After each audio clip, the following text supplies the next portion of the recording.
You're listening to the AFTERBUZZ TV network, now the largest new media platform on the web, and your #1 source for after-show entertainment. Very good, Ian Johnson.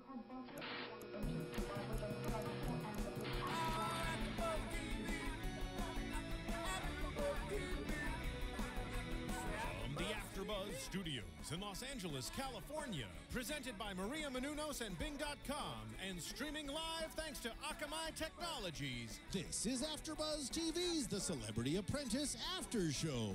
We'll break down tonight's episode and get you all the latest news and gossip. And now, another post-game wrap-up show for your favorite TV show. It's AFTERBUZZ TV's The Celebrity Apprentice After Show. Hey, everybody. Bing is for doing, and we are doing The Celebrity Apprentice. We are doing The Celebrity Apprentice. Let me say that again. Yes, that worked. Hi, my name is Nando Velasquez, and I am joined alongside me by Grant Rutter. Hello, hello. Good evening. Hey, nice to see you again. Nice another see week, you. another Celebrity Yes. Apprentice, an interesting one. We are recapping Season 13, Episode 3, which is also called I'm Being Punked by a Jackson, which... you know, I think when it comes to LaToya, I don't think many people say that too often, personally, but that's just me saying that. Oh, yeah. I don't know if she was really punked to it, really. I mean, I think it ended up working the other way, but whatever. We'll get there. We'll get to all of that, but very appropriate title for the show. So let's just get into you know what? Before we even get into it, let's talk a little bit about Omarosa. We're going to be talking a lot about Omarosa. If you hate Omarosa, if you love Omarosa, then maybe this is the show for you. But I just want to go into, we got to see a little bit more of her in the beginning with her charity. And I think it was a big question last week whether or not she was crying at the boardroom when she won because it was a ploy, if she was an Oscar-winning actress or whatever. And throughout the episode. And throughout the episode. But without even looking ahead into any other crying matches that she did, because she did, well, spoiler alert, if you didn't see it, she cries. Do you feel that she was very sincere, especially when she was with the charity? I'd like to think she is. I mean, they taped this was taped at the end of October, beginning of November, this episode. And so this fairly soon after the death. So I would like to believe in my heart of hearts that this is genuine and that this is her way of maybe dealing with mourning. So yeah, I'd like to, I think that, you know, I don't think she's all bad. I think she's, you know, in my opinion, I think she's genuine. There's a heart in there, right? I think she's genuinely upset and she brings it up. I don't want to get too deep into it, but yeah. Well, I only bring it up just because it was something I thought that was a really big question from the end of last week, and I just wanted to tackle it. Again, we're going to talk more about it. And, you know, full disclosure, I've actually met her myself, and I've actually had not recent conversations with her, but I have talked with her in the past, and I've also met her fiancé once before, and both seem to be very, very nice. So I try and just so you know, for those of you who may love her or hate her, you know, I try at least look at this in the state of the game, because Celebrity Apprentice, I think ultimately some people go in there and they play it as a game, and Omarosa being who she is because the show made her famous, I think she sees herself as the game. She's probably just as bad as Russell Hantz is on Survivor, if you look that way. And I think for the same reasons, she's like Russell Hantz is never really destined to win a Survivor, even if he can get really far. I feel like Omarosa sets herself up not really to win, but to cause the most controversy and to become a star. I agree, definitely. I don't see her. I would like to see it. I think it would be a good kind of full circle.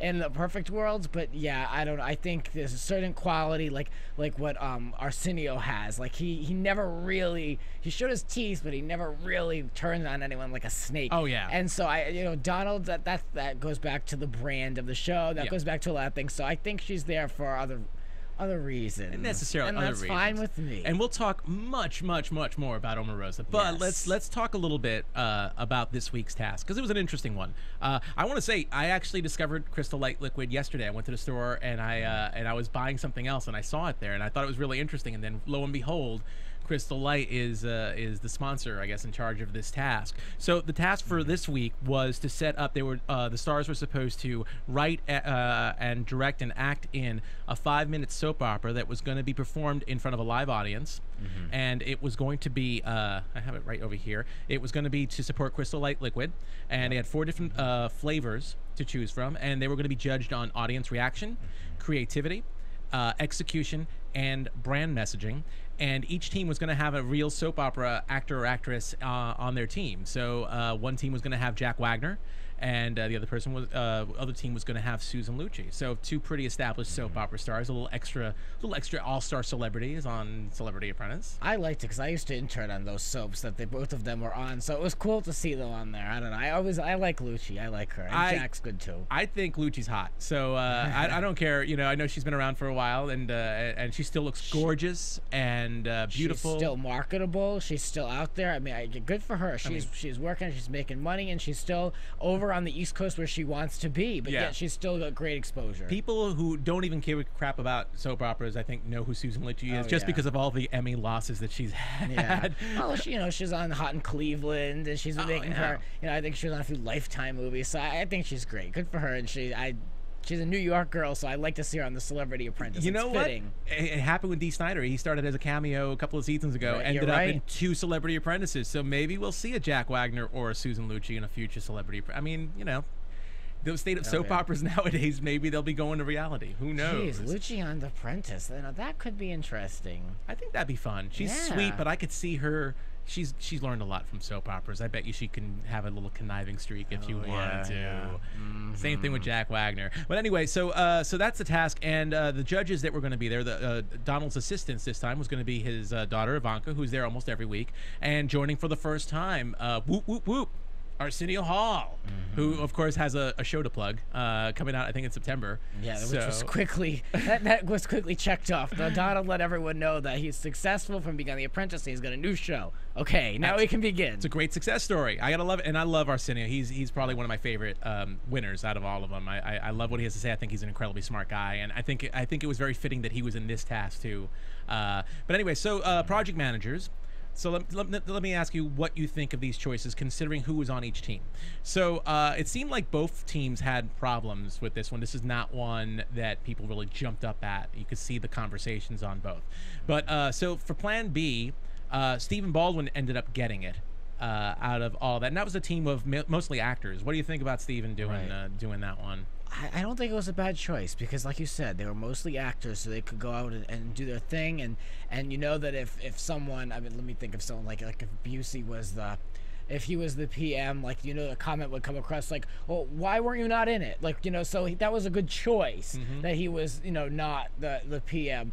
Yeah, I mean, Steven, I don't really have any feelings towards Steven. I feel like they haven't given him a lot of airtime until now. So I'm like, okay, and I honestly don't remember that. I didn't watch that season when he was on, I admit. So I don't know. Season 1, yeah. Yeah, so I'm like, how about Steven? Yeah, and I thought it was interesting. I think it was Lisa Rinna that was passing it off. She's like, oh, I'm just an actress. I'm not really a director. Yeah. But for some reason, Steven's a director. So let me tell you, if there was any task that Lisa Rinna should have been hosting, I mean, should have been project managing, it should have been this one. What else is she going to be doing? I hate to say, I mean, I don't really hate to say it, but really, I don't understand. First of all, I have a problem with her being on the All Stars. I like her, but I don't know if she was on the show for 5 minutes originally. So I mean, she should have done this one, and that would have probably been good. Well, I will say, I think her season, she got ousted pretty quickly just because it was women versus men, and it got to be they picked the lines really early. Jones, yeah. She was, exactly, and she was on the outside really, really quickly. So,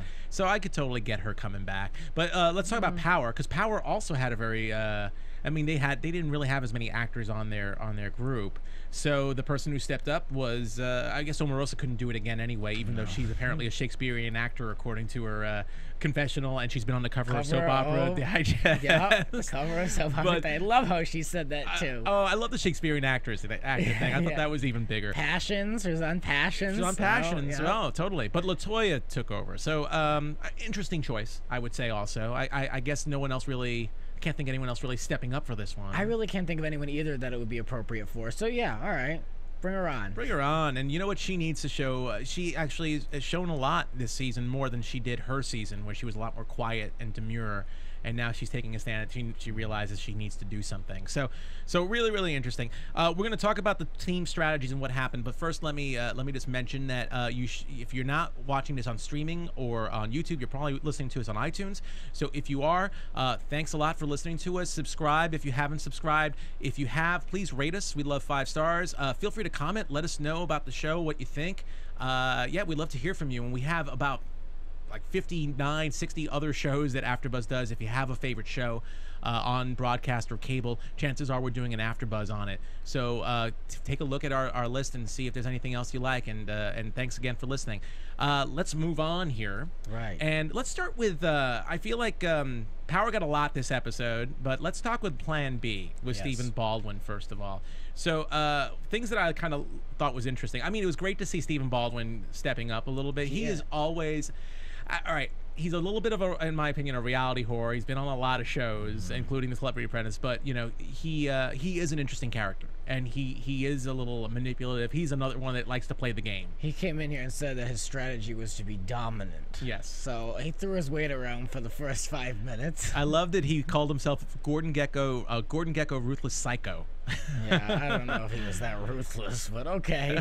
Yeah. He seemed to micromanage a bit, so I noticed that. But he was a very interesting project manager, I would say. What do you think of his? I guess dealing with so many actors, I guess you have to be a bit commandeering. You have to take control. You know, I think he did a good job. I had a little bit of a problem when it came to Penn commenting on Steven's ability when it came to directing or project managing. He said that he was aggressive and an aggressive way of playing with power. That's what he said. That's what Penn said of Steven. I don't know. I think Penn, when he has his idea, he's very committed to it, and it's still his idea until the very end. And so I feel as though he doesn't really relinquish that power to the PM at all, and he really kind of holds on to that because that was his initial idea. So I feel like he's probably a little bit difficult to hold to manage, and so I found him to be a little obnoxious. I mean, Penn. I didn't think Steven really took on that much. He should have kind of like made a stance, and I'm more of like he said he was going to be a little bit more dominant. Yeah. Because I feel like Penn kind of pushed him around in the end, and he said he was going to like laugh at Steven or something like that. Well, I think the battle lines are drawn pretty early too. When Penn came up with the idea, Steven had no problem saying in the confessional that, you know, it's a great idea, and if we win, awesome, but if we don't, he can't wait to bring Penn into the boardroom and try and knock him out. So I think Steven, I think they know their major competition for each other for different reasons. Penn comes up with always the great idea. He seems to come up with the great initiation that everyone latches on to, and that's probably his weakness too, because if it fails, he goes bad. And Steven, I think, you know, last week it was said, D. Snyder said he didn't really trust Steven. So I think it's something that not just D notices, but I think a lot of other people too. One thing that I thought that Penn said that was interesting also about Steven, he said sometimes making a decision is better than the decision you make. And Steven takes it to the nth degree, and I thought that was really, really interesting, because I think it is true. He's very decisive and very aggressive, and he wanted to make every single call. Like when he was telling Mary Lou, that she was a stage manager and everything should go through him, and Trace threatened him, if you mean to Mary Lou, I'll kill you. Yeah. So I thought that was a very, very interesting, and also actually Trace seems to be a little not happy with Steven too. Right. Yeah. There's smoke there, and I think it's gonna get a little bit more dramatic coming up, definitely, because they're playing those beats, but they're subtle. Yeah. You know they're gonna go there eventually, and I think Plan B needs a little bit of fire over there. I think the ratio was way off with just following them around with their tasks, and we saw so much more of power. And I think there needs to be a little bit of some friction. Yeah, well, please. I kind of feel like so far, I feel like Plan B's been the more dominant team this whole season. Yeah, maybe just because of the whole Omarosa dynamic over in Power, but I feel that Plan B is just so dominant. And it was interesting when Arsenio said they're a very happy team, but a happy team doesn't always mean a successful one. And I think right now they're not dealing with the stress that Power has been dealing with, and yeah, they're happy, so maybe they're not even playing the game. But I think they're smart people. Like I said, Penn and Steven seem to be already drawing the lines. Trace, he almost won his season, so he's also a smart one. The rest of them might be lagging a little behind. Gary Busey is on the stronger of the two teams. Good for him. Good for him. I mean, hey, you know. Yeah, but he's still getting buried a little bit. This episode he was taken a little bit. We'll talk about that in the boardroom. Yeah. Yes. What do you think of Trace? I gotta admit, first of all, I loved his little schoolboy crush on Susan Lucci. I have to admit, if I was on that team, I would probably be trying to fight Trace to get to make out with Susan Lucci as well. They didn't even make out though. They did not. Well, I think they're both married, and I think Trace Trace is that country star moral high ground type of guy. I know. I was glad to kind of see that they went the way they did. It was classy, and that was enough. It wasn't necessary to go beyond that. Yeah. What do I think of him? I don't know. I don't think he makes very good television. Really? Yeah, no, I don't. I don't think he makes very good TV. I find him kind of bland. I don't know. I mean, it's good to have kind of like that stoic, quiet type. Like they had Paul from Orange County Choppers. Yeah. And that he kind of filled that role. Then he was kind of just like the guy that just like that guy. Jesse James was like that too. Yeah, right. A little bit. So he fills that role, but for me, I don't know. I like the Star Jones. I like the Omarosa. Oh, you love the conflict. You love the fighting. Yeah, and we're not gonna get that out of him. So I'm like, all right, all right. I see your point, but I also feel that if you had 14 Omarosas, you would. It would be a fantastic show. Really, I don't think it would be that fantastic. I love Omarosa, but I don't think it would be that fantastic. Oh, the backstabbing, the shade. Oh God, I would love it. You'd have to shut off people's microphones because you couldn't hear anybody. I'd be all right with that. What do you think of the idea that they did? I'll just say I loved it. I thought Penn came up with a brilliant idea. Just the more that you pour in of that liquid crystal light, the more passion that goes into the scene. It was good. It was visual. It was well done. It wasn't distracting. And it was visual, so the product, like they said, and their analysis, that the product really was kind of a main character and well integrated. Yeah, it was a good idea. It was great. It was fine. Yeah, and again, Penn seems to always come up. They seem to always show Penn coming up with the go-to idea. The one thing I thought was weird, actually, the two things. One was mentioned later on in the boardroom, I guess, and one wasn't. I just feel like why couldn't you have come up with an idea to use both flavors if that was such a big deal? I thought the idea was brilliant, but I almost feel like why couldn't you have had I don't know, just maybe the actors, kind of like they did in Power's presentation, have the actors drinking the crystal. Maybe they're putting the crystal light in there and they become more passionate instead of having Penn just doing it to one flavor. Yeah, it was a little bit less of a soap opera when they kept kind of coming out and speaking to them. I don't know, it wasn't very fluid. Yeah. But, I mean, they liked it. It was a great interpretation. I just feel that it just surprises me that Penn always comes up with the really smart idea right off the bat. And maybe it's because he just doesn't want to think the whole thing through, and he wants to give somebody else an opportunity, and people have trouble. But I feel like no one's stepping up. I feel like it was not that hard. It would not have been that hard to find a way to fit Penn's idea with the two flavors that they were assigned for their project. Yeah, they dropped the ball with that. They could have figured something out. The way they figured out one, they could have done the other if it was on the other side of the stage or something. Yeah, that was just a total forgetful quick thing. Yeah. Do you see any problems just from watching the task and then the presentation? Did you see any problems at all with Plan B, with any players in Plan B at all? I mean, was Busey really that disruptive in your opinion at all, or They're not showing it too much. No, I mean it's typical. I mean he's what do you expect? I mean, like they said, it's just Gary. It's just Gary. It was okay. No, I think it was fine. It really wasn't anything, and that kind of goes back to why I can sometimes predict these things, because when they don't show a lot of people and finger pointing, then you know they're not going to be in the boardroom because they don't have anything to go on. They haven't played the beats. So they're not going to mention those beats, so they won, which is unfortunate. But, I watch too much reality television. Well, you know what?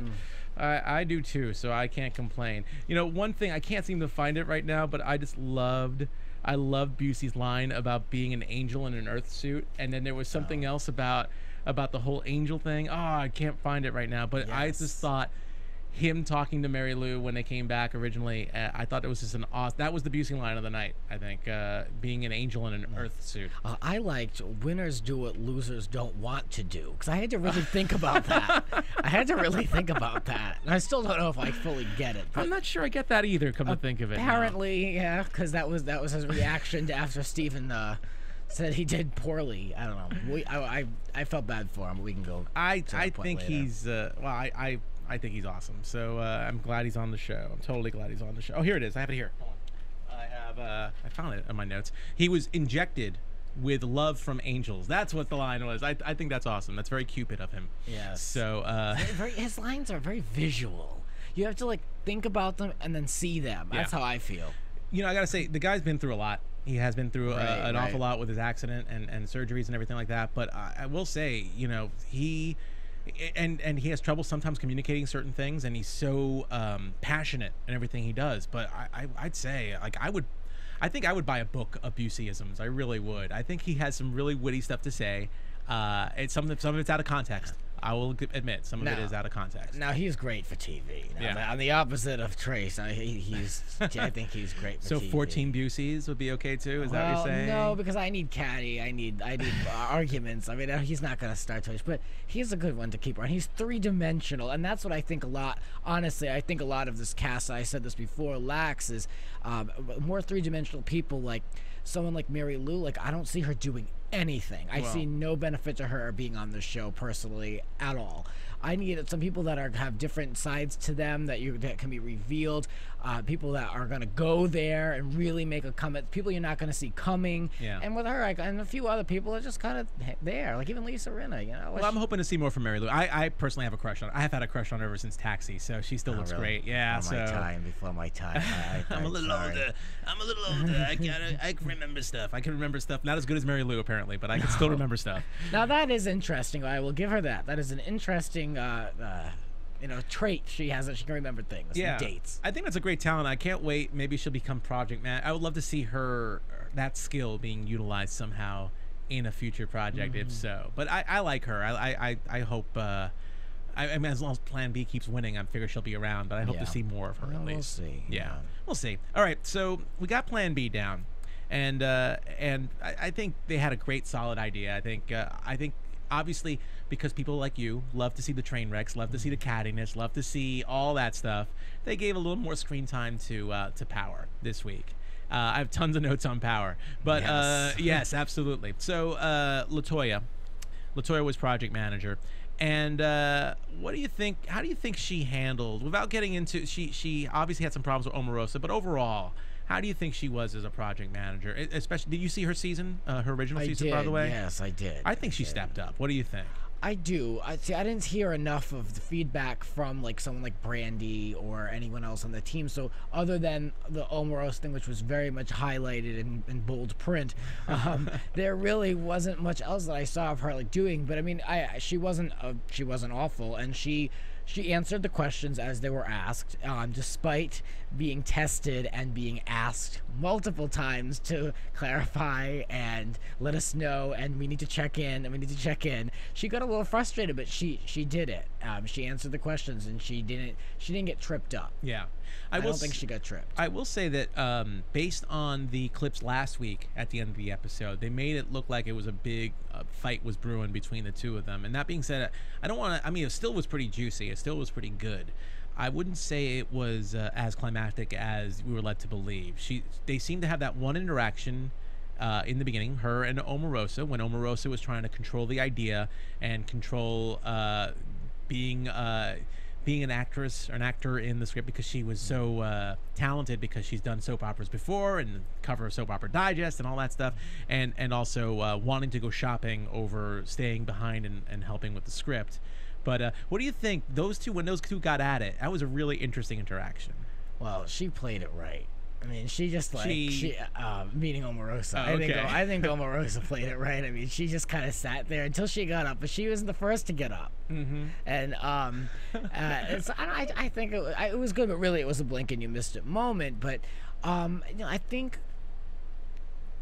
Yeah, I mean, really, I think she was right, because they didn't even come up with the script yet. Why is she it's kind of lackluster to be handing out these tasks like you're going to be the stage manager. I mean, I don't even know if a stage manager was necessary for this. But you know what? Latoya turned it back on Omarosa at the end, because Omarosa was talking about set design, and Latoya was like, well, we can't do set design until we come up with a script, too. And I thought Lil Jon was hilarious when he's like, when a black woman puts her hand on her hip and cocks her neck, look out. And then he was like, and then Omarosa did the same. And it was like, yeah, it was like a nuclear arms race over there. Yeah, it wasn't quite enough to get me very excited, but it was good. It was good. What do you want to get excited? No, I'm kidding. I know.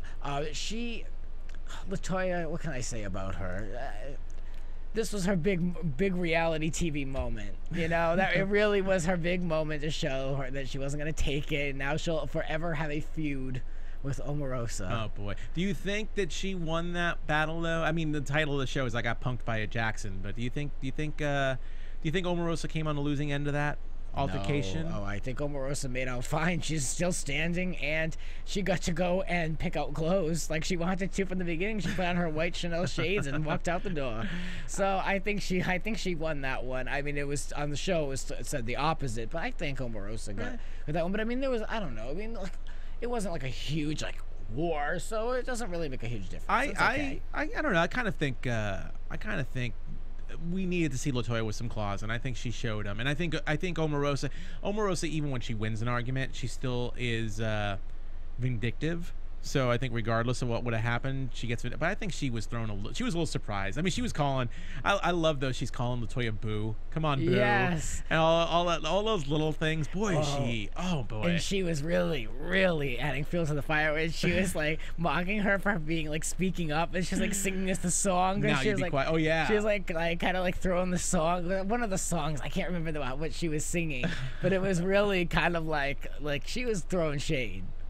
I mean, and I love it. Wow, and LaToya, I tell you, I mean, I'm glad to see her show some claws, because she seems like the first 2 episodes, she just goes to the confessional and bitches. Yes. And then she's back and goes, okay, Omarosa, what are you gonna do? Yes. In her high voice or whatever. But like, she was like, even in the confessional, she was saying about Michael Clark Duncan. I mean, she was saying some pretty messed up things about. I'm sure she gave him the heart attack or something. Yeah. A little mean. I'm sure. I would like to think she regrets that, watching that. If she watched it on TV, regrets it a little bit, because she seems like a nice person. Well, I don't know. I'd like to think that she wouldn't. I like women that stand behind their words, but I mean, like, I don't agree with her. But whatever. What do you think of Omarosa's strategy just to bombard LaToya with like direction? I have no instruction. Please let me know about the sizes. Yeah, it was to cover her ass all the way through everything, every single question, everything along the way. Really, beyond like the shade that she threw, everything she made sure that when it came down to it, she had no responsibility to anything. Yeah.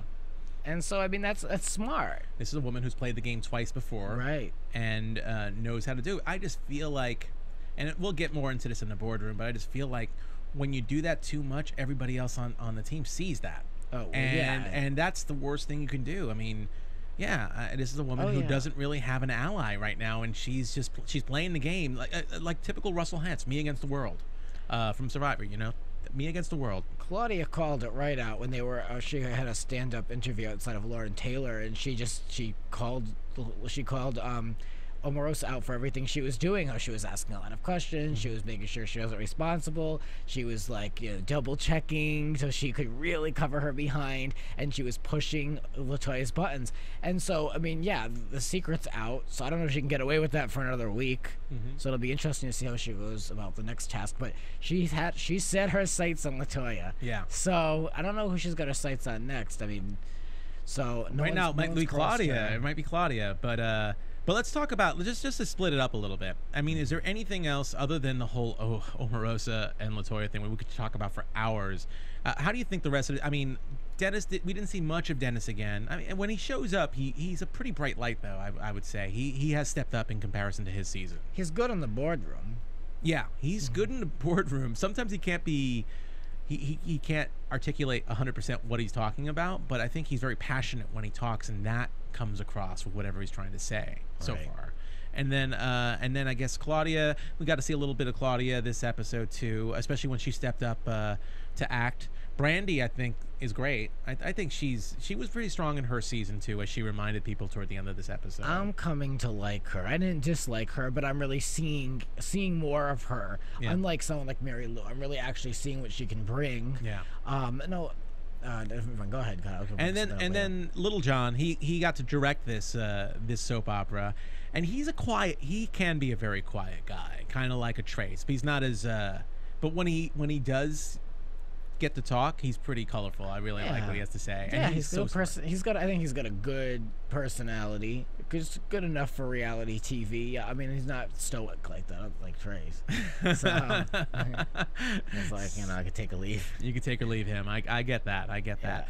So okay. So that being said, after they finally get things going, and by the way, Omarosa gets to act. She wants to act, so she gets cast as the villain, which I think is perfect, and would have been great to see Omarosa play the villain, but unfortunately we don't really get to see that because Omarosa gets a phone call right in the middle of rehearsal about some personal business, which involves the 911 tape recording that they had, I guess, on file, that the police had on file when they were calling to get Michael Clark Duncan the day he died, and that obviously threw her, and she left. Now, I'm sure there's going to be a lot of discussion about this. I mean, there was already talk from the All-Stars that she was being a little manipulative from the last week's episode, and we talked already a little bit about it now.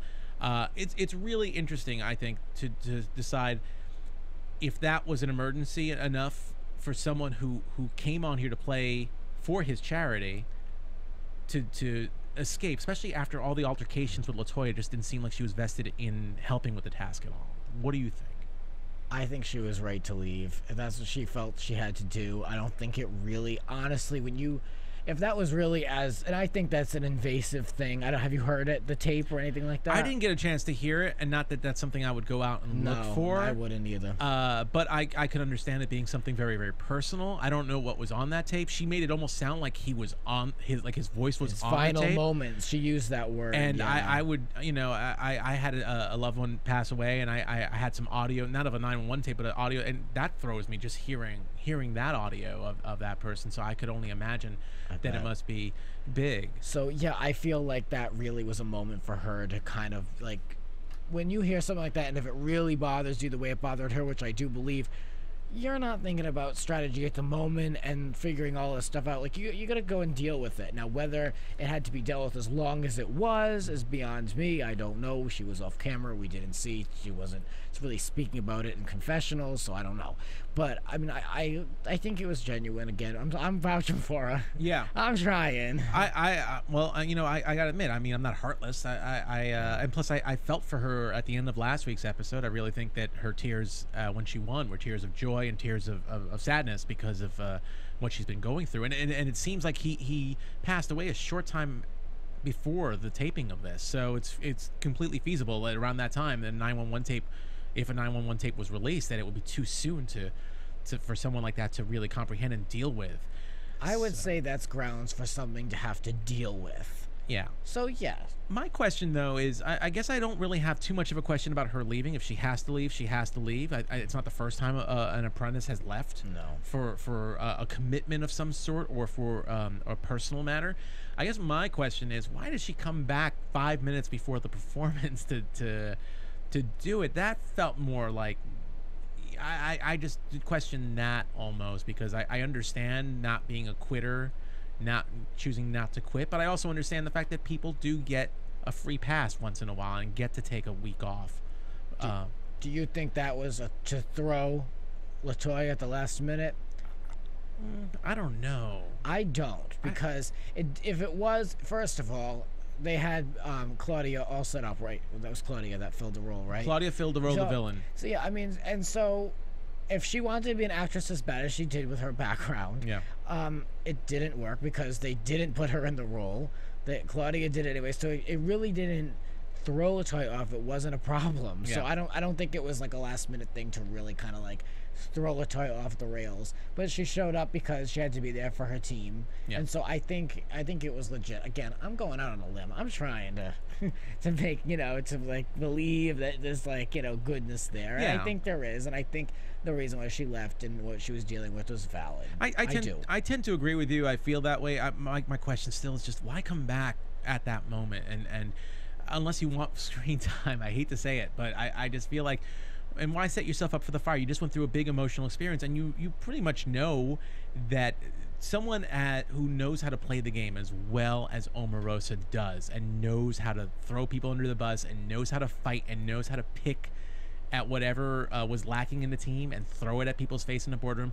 There's a big hole there that you were not there for this project, and there's a big reason to call you back into the boardroom. But she can still say, Mr. Trump, I was there for our performance. I bowed at the ends with my team, and I represented for Team Power. I guess that's true, and I guess I guess maybe perhaps she had to go back for apprentice reasons. Maybe she didn't have the official go ahead to leave for 1 week, as some other people sometimes get to do with commitments. There's so much we don't see. Oh yeah, absolutely, so much. Who really knows? So.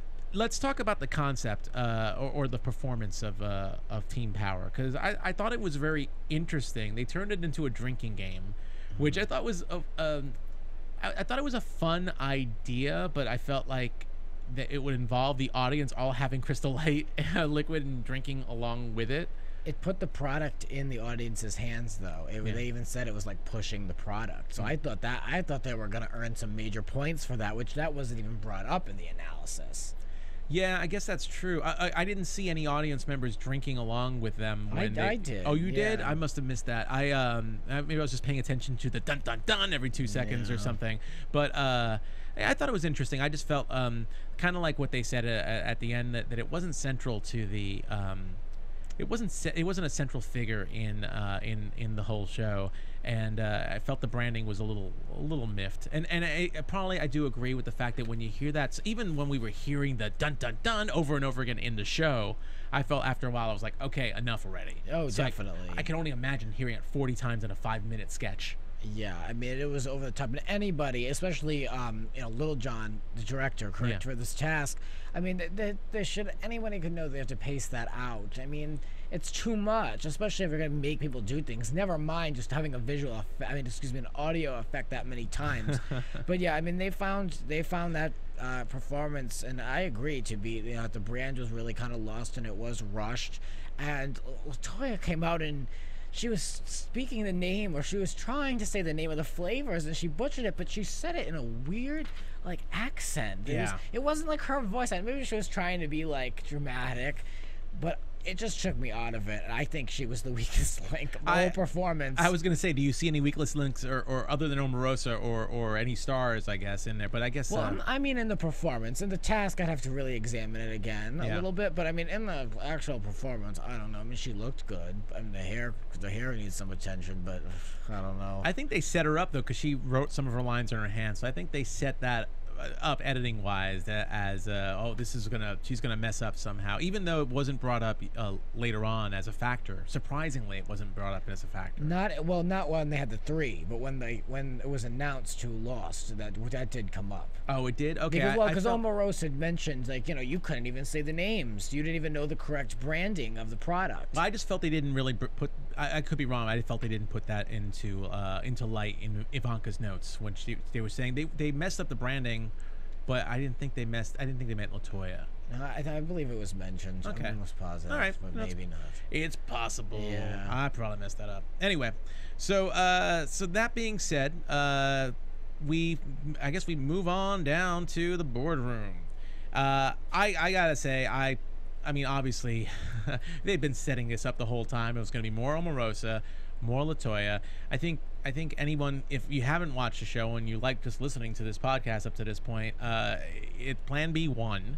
And it was a pretty, I mean, from the concept, from when Penn mentioned the concept, I thought his concept was a little more brilliant than the drinking game. So that's just me saying that. I had a little bit of a mixed view about that, because it wasn't as obvious to me as I thought it would be, because they had the product in the hands of the audience members and it was integrated into the performance. So I thought that would be a big positive. I mean, taking away acting ability and you just look at the performances, then yes, I can see why Penn's team, or in this case, Stevens, did win. So yeah, I can understand that, but I thought there was an opportunity there for a fair fight until I saw the performances. I did. Okay, interesting. All right, yeah, I will say I had the opposite view, but when I saw the performances, I actually thought they had a pretty good job. So maybe my bar was lowered and then I raised it up at the end, and you vice versa. All right, so boardroom time, and of course, main topic is going to go straight to Latoya with Omarosa.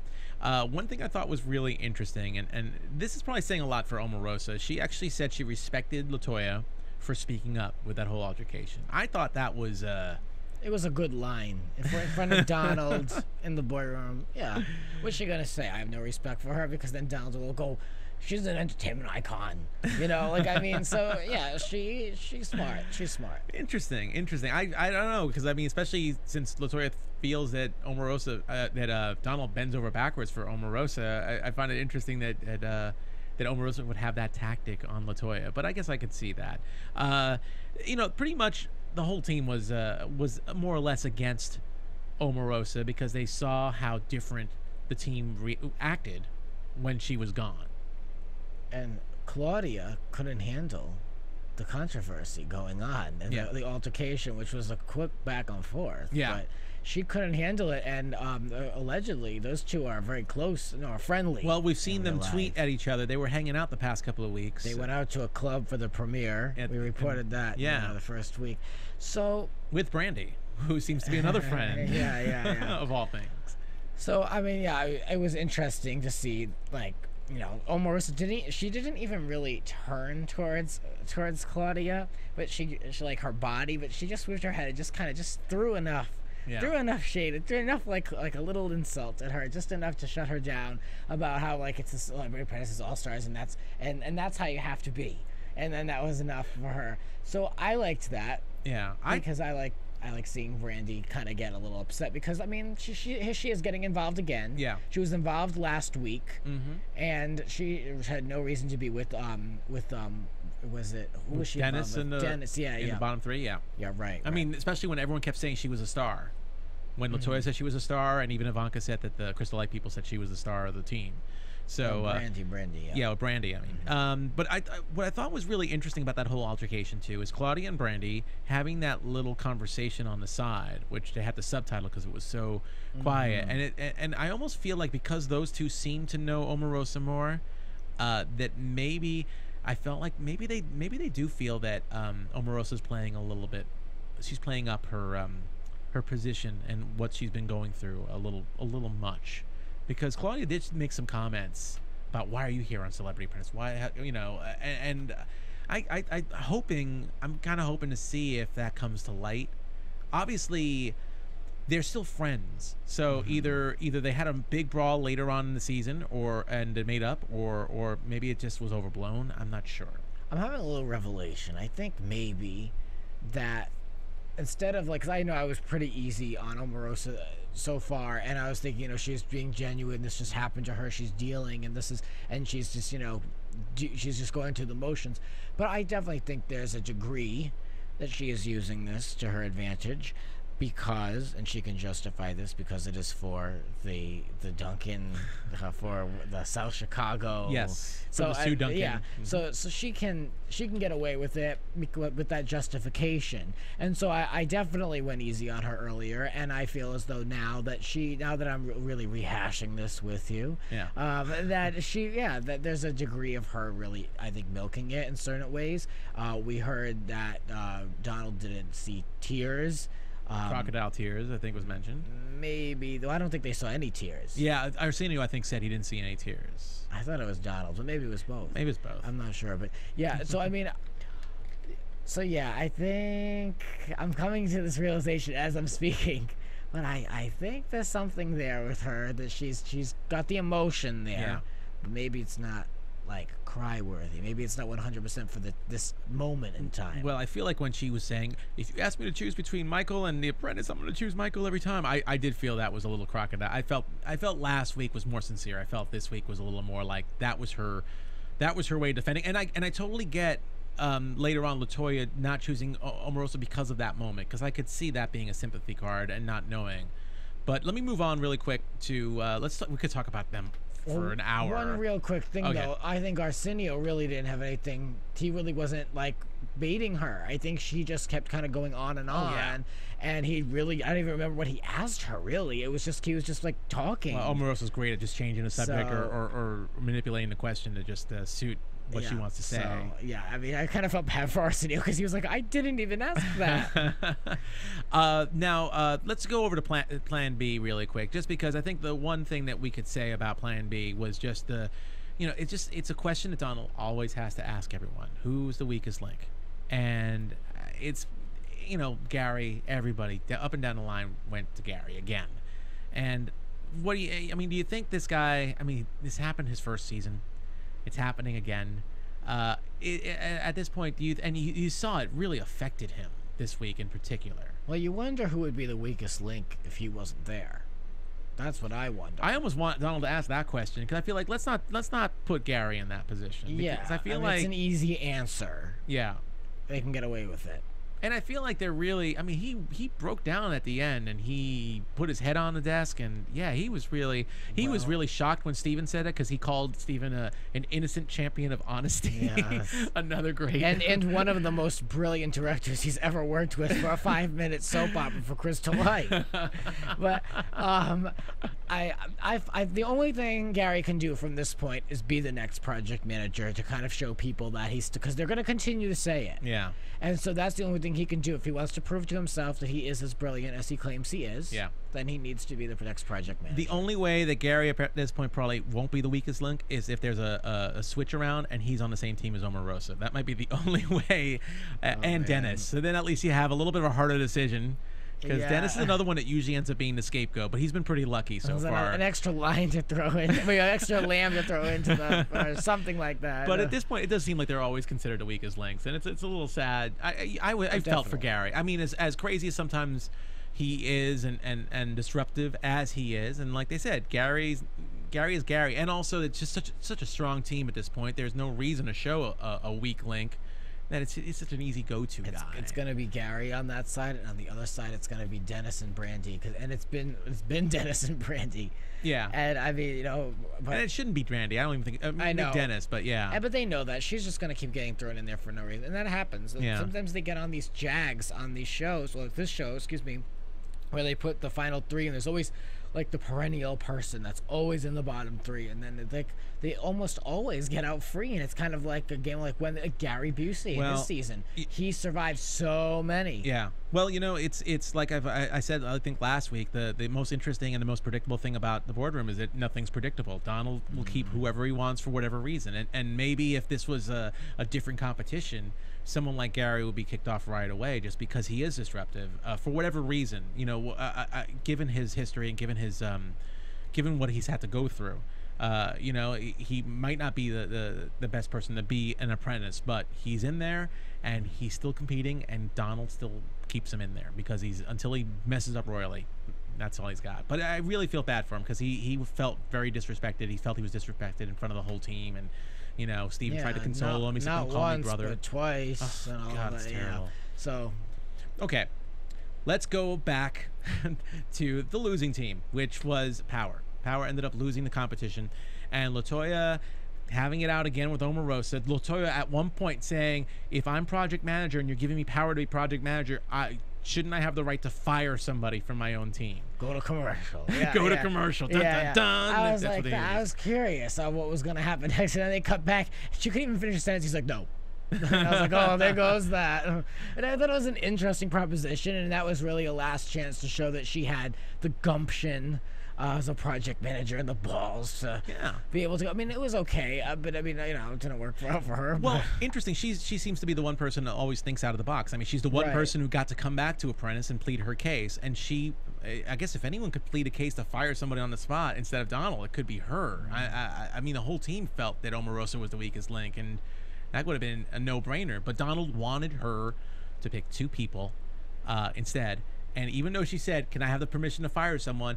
she chose 2 people who were not named Omarosa to be in the boardroom with her. Yeah, what a twist. What do you think about that? I mean, it's easy to say that was a dumb move, but what do you think the strategy? I mean, Donald and Arsenio both had their ideas. What do you think? We see this all the time. These people making their last-ditch efforts to be able to survive, and they try to just pick like a weak person just to go up against. Like even D did the same thing. I mean, his choices on who he pulled in last week were kind of like I mean, no big deal, not too shocking. Penn should have been in there last week. Yeah Exactly. So like they recognize that whoever they pick is going to come after them, and that if they stand a good chance of getting ousted, then they're not going to put someone that's going to make it happen even quicker, I guess, like with Omarosa. And I was going to pose this question. Do you believe that Donald would really get rid of Omarosa despite her leaving? And he claims that she could have easily been fired. She claims that she should have been in there. Well, here's the thing. I think that whether or not he is, I'm not trying to avoid the question because I think he would have, but whether or not he is willing to, I think that Donald respects who you bring into the board. He respects the choices that you make. That's your last chance to show that you're paying attention, that you saw the weak links in your project, and you saw, you know, who you think deserves to be back. I think that if LaToya brought Omarosa back, even if he was a fan of Omarosa, chances are the third person that she would have brought in, unless it was Brandy, because Brandy was the star. Maybe if he brought Dennis in or Claudia, I think that person would have been the one that would have been most likely to go, because it would have shown Omarosa would have fought for her life. We all know that. Yeah. And I think LaToya just bringing Omarosa in would have fought and given him some respect. So I think by doing that, LaToya would have had a better chance securing herself in the show. But when you make a wrong decision, it's been seen before, when you choose the absolute wrong people to bring in the boardroom when there's just a very glaring person, you know, it's the shortest boardroom ever, because pretty much John says, I don't like what you got, so you're the one that's out. Yeah, it was a quick act, really, the firing. It was like one act as opposed to going back and forth and back and forth. I don't know. I mean, I would have liked to have seen the good TV of them going back and forth. Yeah. But, you know, we got what we got, and I'm not too surprised. And I think in the end of the day, it really kind of it does make sense who he fires, and she got it. I think it's going to make great TV when he fires Omarosa, whether it's in week 3 or week 12. So I think that she could have gone, and all the Omarosa haters out there would have been very, very happy if LaToya went in, and I would have really liked to have seen. I really thought LaToya held herself well with Omarosa, considering it's really hard to get a word in edgewise with Omarosa talking, and I thought LaToya did a pretty good job in comparison to past people who had to fight her. Omarosa wasn't even there for half the task, and she still managed to set her sights on LaToya and oust her. So I respect that. I just loved Omarosa. Like, thank you, Jesus. Thank you, Lord. She's just like, she even's like, you're an idiot. I think that was her way of saying, you're an idiot. You should. I would have picked me. I would have picked myself in here, which is awesome. And again, I would have liked to seen them fighting each other, but that's fine. I know. Imagine the boardroom that it could have been. And she even, you know what LaToya even said to Donald? I thought you were going to ask me again. Like, if she asked him again, she would have changed her mind. How many times did Donald ask her? Yeah. Say that again. Who are you going to bring to the boardroom? Yeah. How many times? And yet, if he asked one more time, she would have changed her mind. Come on, LaToya. Yeah, that was enough for me. I lost a little bit of respect for her with that one, because then all of a sudden she realized the mistake she made. Like, all of a sudden. Oh, yeah. Come on. So well, as we said, just because really because she didn't pick Omarosa to join her in the boardroom, which would have been a great battle. They'll have to do it on a pay-per-view in the future or something. I don't know. LaToya Jackson is no longer with the Celebrity Apprentice. She got fired, and Donald said at the beginning of the boardroom, if you get fired, I'm not bringing you back. So and that was a little bit of an omen, I think. I was like, okay, all right, I recognize that. I agree with you there. So as she's leaving, you know, she seemed to get along really well with both Brandy and Dennis. They seemed to understand, even if they thought she was dumb for bringing them in there. And they had a little pact, and LaToya was like, please try to get her off. Try to get Omarosa off. And I remember Brandy said, I'm going to try my best. So what do you think? Do you think... I feel like Brandy didn't speak up enough in the boardroom to try and get Omarosa out, even though Omarosa deserved to be in the bottom 3. Do you really think that this team is going to fight Omarosa, or do you... I think people are just still scared of her. I agree. They see it every time when she sets her sights on someone. All you have to do is get an argument with her, and you're out. Yeah. So yeah, they're not gonna go there. I don't see Brandy as having that character to really kind of like pinpoint her and really like keep her in her sights. Even the other team, Steven even said, I'm glad Omarosa's not on my team. Right. So even the other team's frightened with her at this point. Any team, she seems to be... She's in a good place. She's in a good place, but again, I mean, luckily, it's not like Survivor, where you get judged by the jury, which is former contestants. You get judged ultimately like Donald. That's the one difference between probably her, and I keep saying Russell Hantz, but I'm trying to think of the most comparable villain on a reality show, and I feel like Russell Hantz is like the closest one, for those of you who know Survivor. But yeah, I'm really curious to see how long she lasts. So, but we're gonna find out next week. So moving on. That was I thought it was a really good episode. Moving on, let's talk about some news and gossip. AfterBuzz TV News. All right, what do you got, Grant? All right, hold on a real second. quick. Uh, So there's a brief article. Thank you. Nice stretch. The Griot wrote about Omarosa and her new persona. Donald mentioned a few times that she was, being a little bit softer. Now, we didn't see this side tonight, but we did see a little bit earlier in the season. So she said, what's interesting is I pulled back, but my contestants are still competing against the Omarosa from season 1 of The Apprentice. This season, people are so afraid and intimidated by the persona that was Omarosa that they don't even know how to deal with the new her. So she's got this kind of new soft side she'll pull out with her tears, and they don't know how to go about dealing with that. Several of the contestants of the All-Star Celebrity Apprentice said that they think Omarosa is using the death, of course we saw this, of her late fiancé to gain sympathy. And she says, what shocks me the most are my contestants who criticize and ridicule me for coming back, she confessed. They said, you shouldn't be back and you shouldn't be competing. You should be home grieving. You're just here to exploit your charity, or you're going to win because they just feel sorry for you. So she's in on it, of course.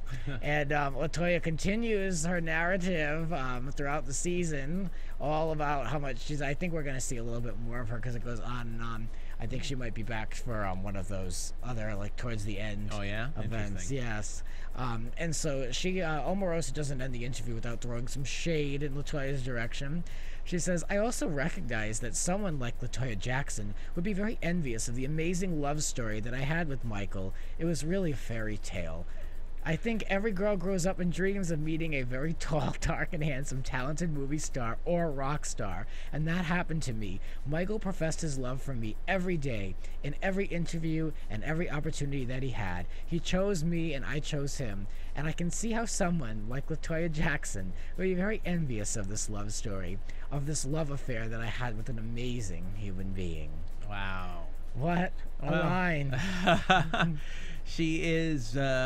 yeah, that's definitely she has a way with words. I like it. She has a way with words. Totally. I like the shade behind that. Entertainment Weekly's podcast Inside TV had a half-hour interview with Dee Snider on his exit, and Dee released some interesting information about the Donald. He says that off-camera's Donald is very self-deprecating, if you can believe it. He says he jokes about his hair, he jokes about his color. He's easygoing, and I think he's trying to show that the puckered lips and the squinted eyes, that he can just laugh at himself.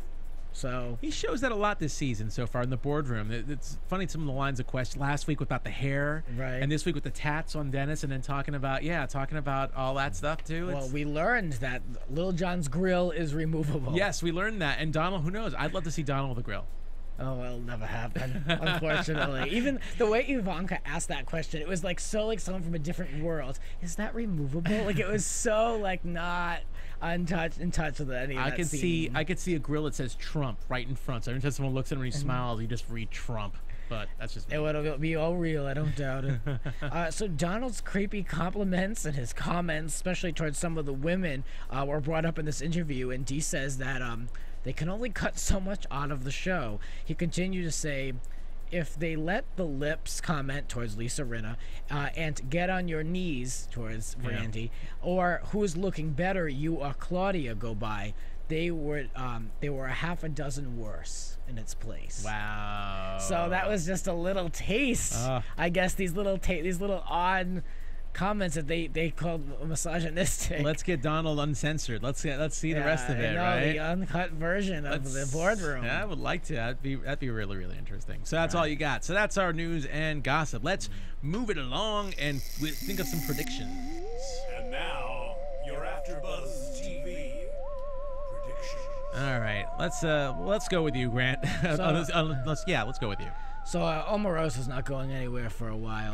And neither is Busey. They're too good for television. They're gonna keep them around, and none of them are really creating that many huge mistakes. Omarosa with her exit, but that can be easily justified because I think she was covered her ass and got there in time for the end. So I don't think she's going anywhere. And she's focused now. I think she's still upset about it, but I don't see anything else coming up in her way that's gonna really distract her, and she wants it. So we're gonna see. I don't know if she's gonna win it, but we'll see. I don't know. I got to predict LaToya this week, actually. I remember, so I'm happy about that. I'm a little torn because I see that Trace and Steven are going to go at it some more, but I just still feel Plan B is just such a strong team, and from that, even looking at that task, I feel like Power is going to go back in, and I want to say Claudia is going to be next in the crossfires because Omarosa was not happy that she spoke up against her, friend or no friend. I think she's the next to go too because Brandy can stay under that radar a little bit longer than Claudia because Claudia gets involved with stuff she shouldn't get involved in. She's a little too vocal, I think, for the comfort of Omarosa. Now, what was the task for next week, real quick? I can't remember exactly. What were they showing? You know what? I can't remember too much. I cannot remember either. Yeah, well, we're gonna have to, unfortunately. Sorry, guys. It's a late night. It's late. It's a late night. I've been here a while. But I do. You know what? I do remember the conflicts. That's right. That was what's interesting. That's really what they highlighted. And that's all you want to see anyway. You want to see 14 Omarosas head to head at the end of the day. 14 Omarosas enter, one leaves. But that being said, we have a lot to look forward to for next week, I think. And thanks a lot, guys, for hanging with us. My name's Nando. You can reach me at Nandovel on Twitter, and that's Nandovel. And I'm on Twitter as well, at Grant Michael R. Thank you. Great. Thanks a lot, guys, and we'll catch you next week. Next week's title is called Men in Black Are Gonna Come Get Him. Oh, and that's Marissa, our producer. The Men in Black are gonna come and get him? If that reminds you what happened. That was a comment about Gary. Oh yeah, because of the alien comment that Trace said. Yeah. It still doesn't remember it, but I know. Isn't it awful? Oh, it's awful. From Bing.com, executive producers Maria Menounos, Kevin Undergaro, Phil Svitek, and the entire AfterBuzz TV staff, we would like to thank you for listening to the AfterBuzz TV network. To watch or listen to other after shows and post comments or questions, be sure to visit AfterBuzzTV.com. I'm Sir Richard Wentworth, and this has been a presentation of AfterBuzz TV. Buzz you later. The views expressed herein are those of the hosts only and do not necessarily reflect the views of AfterBuzz TV or its owners or principals.